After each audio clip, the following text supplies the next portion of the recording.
2월 8일 아침 말씀 묵상을 시작합니다. 오늘의 말씀은 요한복음 11장 1절로 16절까지의 말씀입니다. 요한복음 11장 1절로 16절입니다.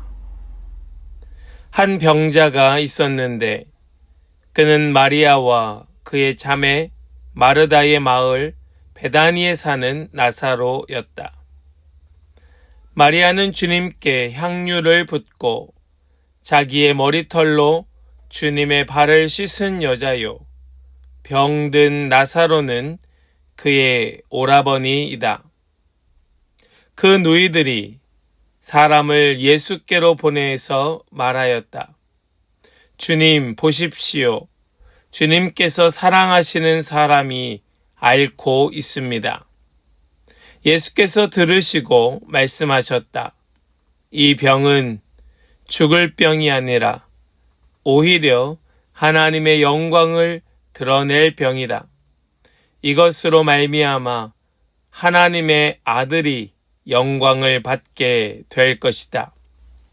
예수께서는 마르다와 그의 자매와 나사로를 사랑하셨다. 그런데 예수께서는 나사로가 앓는다는 말을 들으시고도 계시던 그곳에 이틀이나 더 머무르셨다. 그리고 나서 제자들에게 다시 유대 지방으로 가자 하고 말씀하셨다. 제자들이 예수께 말하였다. 선생님, 방금도 유대 사람들이 선생님을 돌로 치려고 하였는데 다시 그리로 가려고 하십니까? 예수께서 대답하셨다. 낮은 12시간이나 되지 않느냐? 사람이 낮에 걸어 다니면 햇빛이 있으므로 걸려서 넘어지지 않는다. 그러나 밤에 걸어 다니면 빛이 그 사람 안에 없으므로 걸려서 넘어진다. 이 말씀을 하신 뒤에 그들에게 말씀하셨다. 우리 친구 나사로는 잠들었다. 내가 가서 그를 깨우겠다. 제자들이 말하였다. 주님, 그가 잠들었으면 낫게 될 것입니다. 예수께서는 나사로가 죽었다는 뜻으로 말씀하셨는데 제자들은 그가 잠이 들어 쉰다고 말씀하시는 것으로 생각하였다. 이때에 예수께서 그들에게 밝혀 말씀하셨다. 나사로는 죽었다. 내가 거기에 있지 않은 것이 너희를 위해서 도리어 잘된 일이므로 기쁘게 생각한다. 이 일로 말미암아 너희가 믿게 될 것이다. 그에게로 가자. 그러자 디두모라고도 하는 도마가 동료 제자들에게 우리도 그와 함께 죽으러 가자 하고 말하였다. 아멘. 살아계신 하나님의 말씀입니다. 아멘. 할렐루야. 오늘도 우리에게 말씀 주시는 주님을 찬양합니다. 오늘 우리에게 주시는 말씀을 붙들고 그 말씀 가운데 더 깊이 은혜 받는 우리 모든 성도들 다 되시기를 간절히 축복합니다. 우리 오늘 하나님의 영광을 위한 일이란 제목으로 함께 말씀을 나눌 때에 말씀을 깊이 새기고 또 말씀을 더 깊이 묵상하는 복된 날 모든 성도들 다 되시기를 다시 한번 주님의 이름으로 간절히 축복합니다. 우리가 잘 알고 있는 그런 캠페인 문구 가운데 이런 말이 있습니다. 약은 약사에게, 진료는 의사에게. 아마 다들 기억하고 계실 겁니다. 그 말의 의미가 무엇일까요? 그것을 담당하는 전문가가 있다는 것을 보여주는 문구가 아니겠는가 합니다. 분명하겠지요. 약은 약사가 짓는 것이 맞고 진료는 의사가 보는 것이 합당하다. 이제는 누구도 그것에 이견을 달 수는 없을 겁니다. 우리가 그것을 당연하다 여긴다면 우리는 말씀을 보면서 그 말씀을 어떻게 받아들여야 할까요? 사실 지금 우리가 살고 있는 이 시대를 보면 너나 나나 모두 각각 너무나도 전문가의 시대가 되어서 서로 자기가 옳다고 내가 전문가라고 말하는 것에 주저함이 없습니다.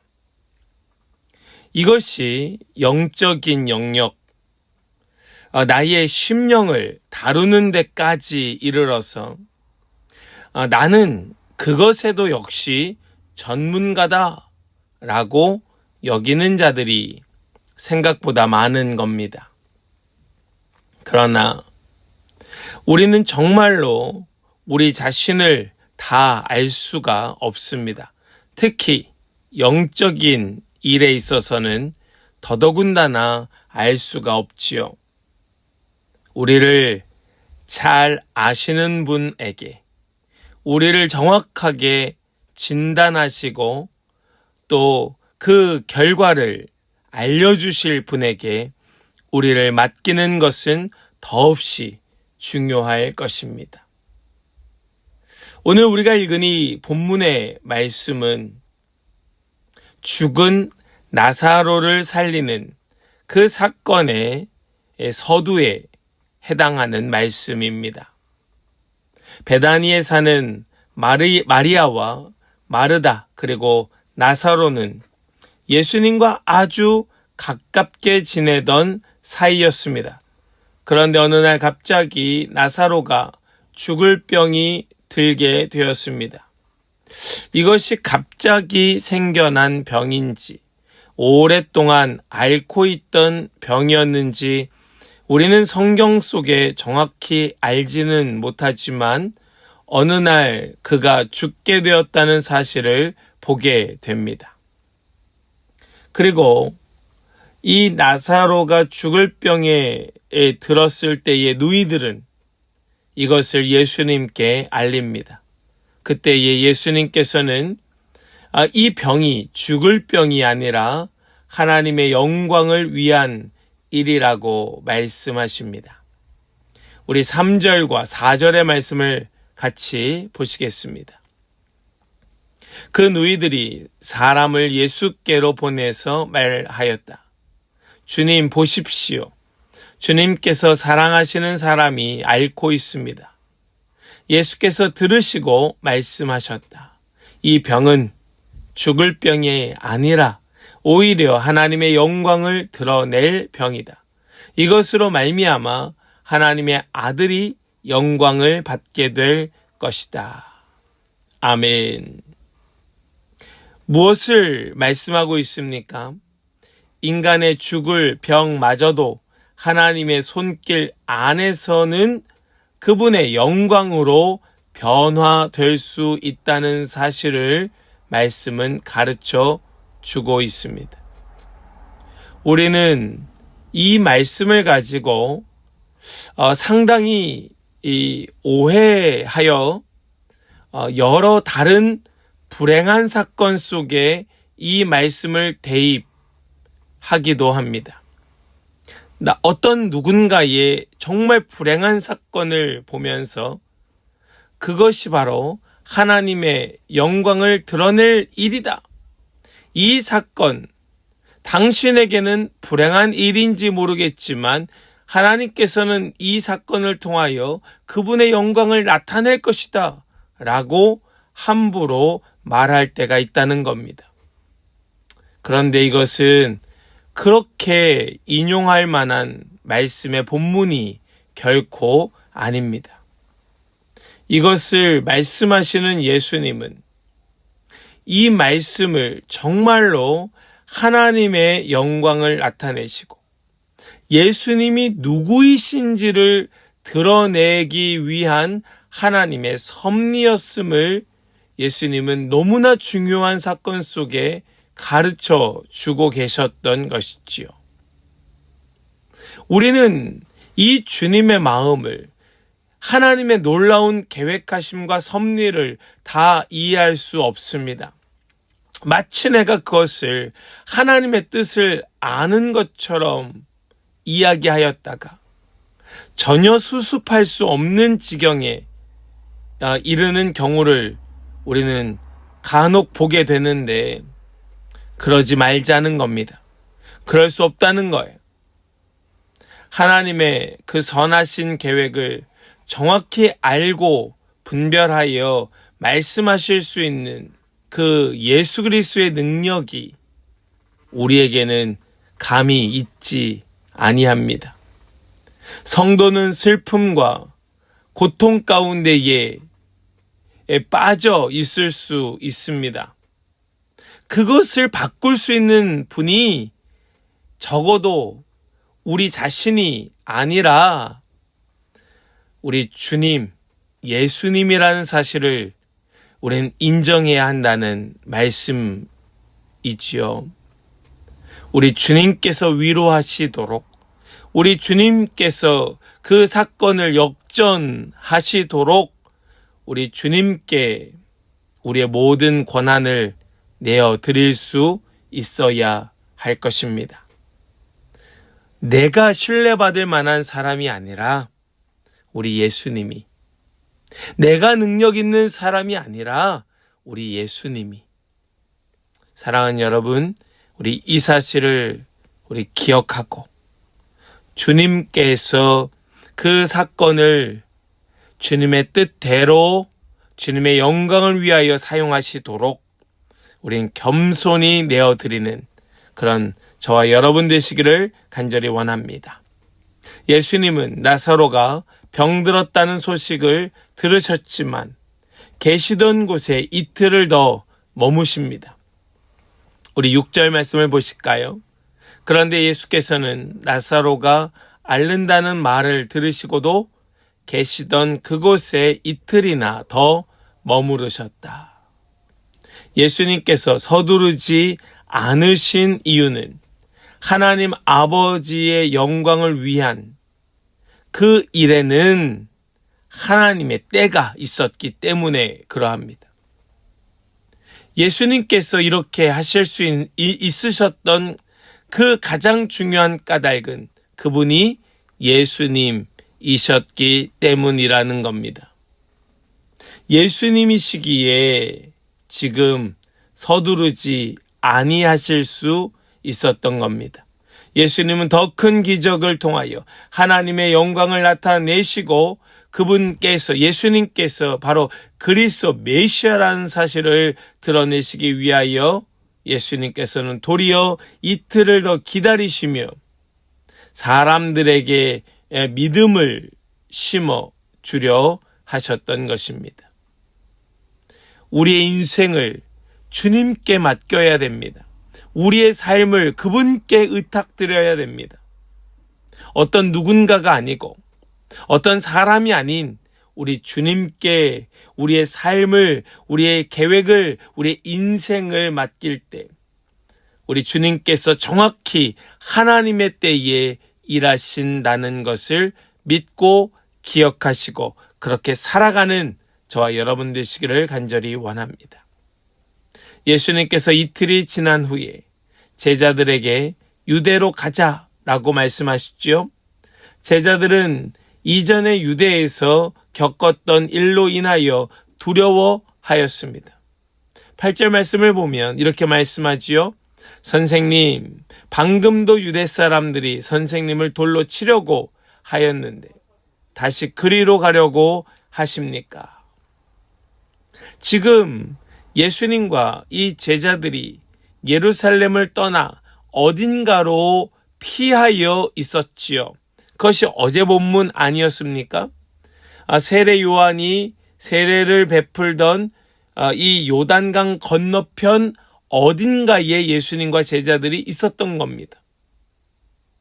그런데 그곳에 있었던 그 이유, 예루살렘에서 돌에 맞아 죽을 뻔하였던 그 일을 예수님께서 알고 계셨음에도 불구하고 지금 다시 유대 지방으로 가자라고 하실 때에 제자들은 예수님을 만류하고 있었던 겁니다. 어찌하여 다시 그리로 가려고 하십니까? 예수님은 낮과 밤의 비유를 통하여 두려워할 이유가 없다라고 말씀하시지요. 해가 있는 낮 동안에 사람이 실족하지 아니하고 안전하게 활동할 수 있을 것이다. 즉 예수님과 함께 있을 때에는 결코 두려워할 이유가 없다는 겁니다. 9절과 10절 말씀에 예수님이 이렇게 말씀하십니다. 낮은 12시간이나 되지 않느냐? 사람이 낮에 걸어 다니면 햇빛이 있으므로 걸려 넘어지지 않는다. 그러나 밤에 걸어 다니면 빛이 그 사람 안에 없으므로 걸려서 넘어진다. 예수님과 함께 있는 동안은 안전하다라는 말씀을 하고 계시는 겁니다. 하나님께서 하나님의 영광을 위하여 또 그것을 드러내실 예수 그리스도께서 이 땅에 지상에 머무시는 동안에 그들은 안전하다. 하나님께서 지켜주신다, 보호하신다 라는 것을 말씀하십니다. 더불어서 이 말씀은 이미 예수님께서 죽어 승천하신 이후로 한참이 지났지만 그분께서 하나님께서 하나님의 계획과 섭리 가운데에 주님의 일을 감당하는 자들을 지금도 보호하고 계신다는 사실을 우리에게 말씀하여 주고 계시는 겁니다. 그래서 우리는 주님의 사명에 붙들려 살아야 하는 겁니다. 우리가 사명에 붙들려 있는 시간 동안에 주님께서 지키고 보호하심으로 우리 안전하다고 말하는 까닭이 거기에 있는 겁니다.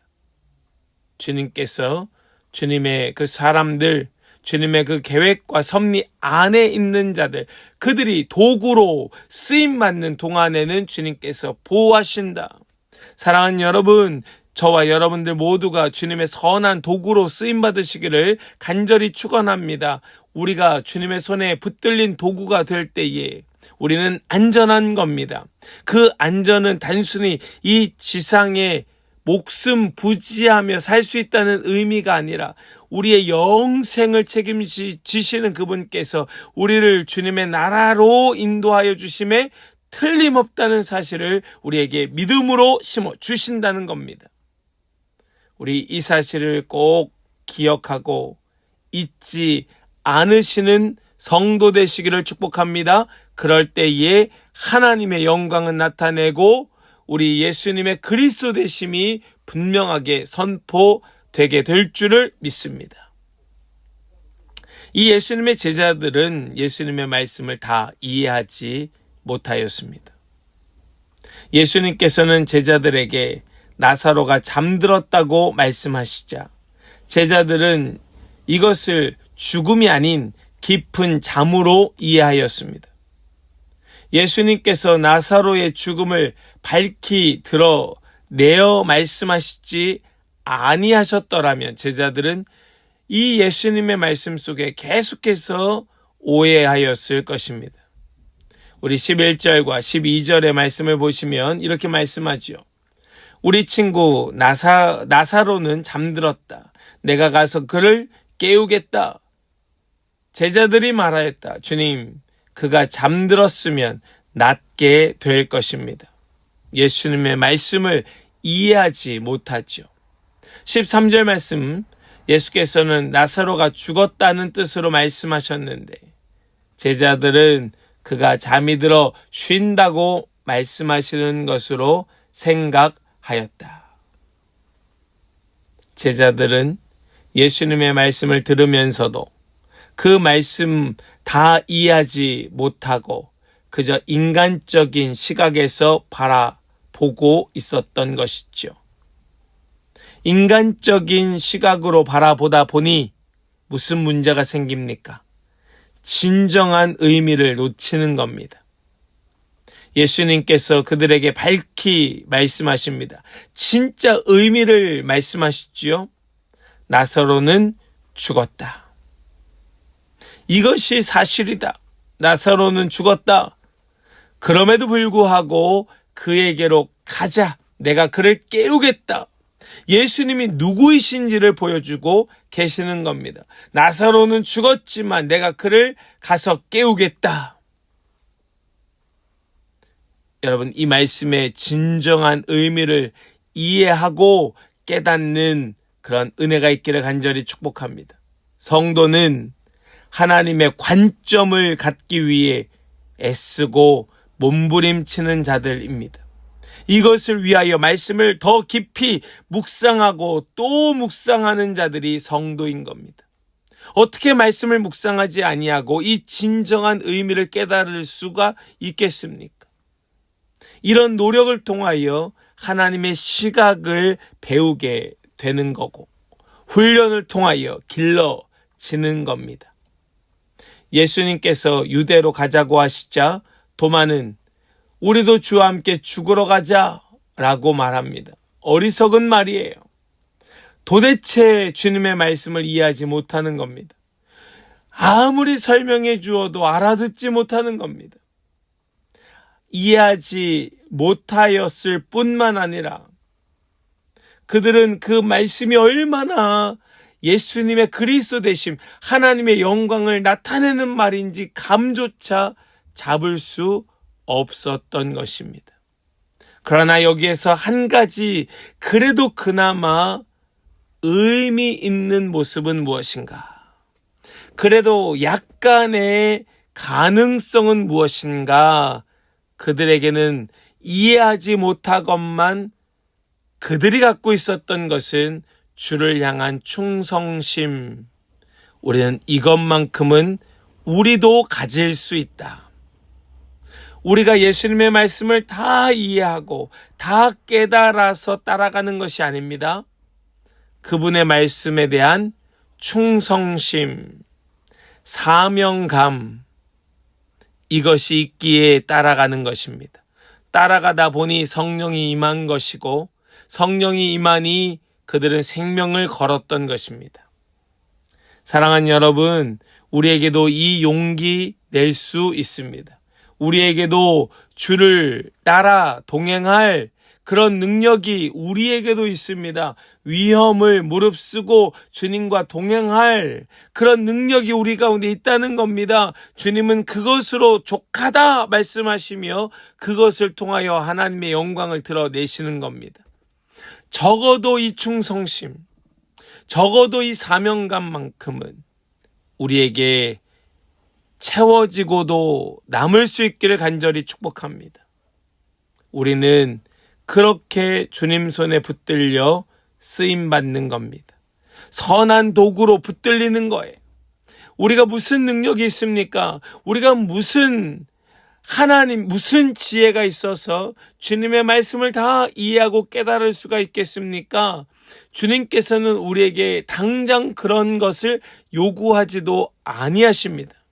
그저 주님은 우리에게 따라오라, 가자 말씀하고 계시는 것이죠. 여기에 함께 따라가는 자가 주님의 손에 붙들린 주님과 함께 동행하는 선한 도구가 되는 겁니다.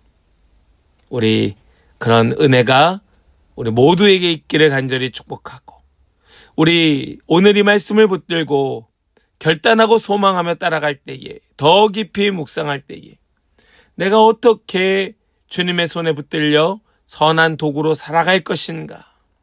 어떤 마음과 어떤 결단으로 주님께 그 충성심, 이 사명감을 다할 것인가?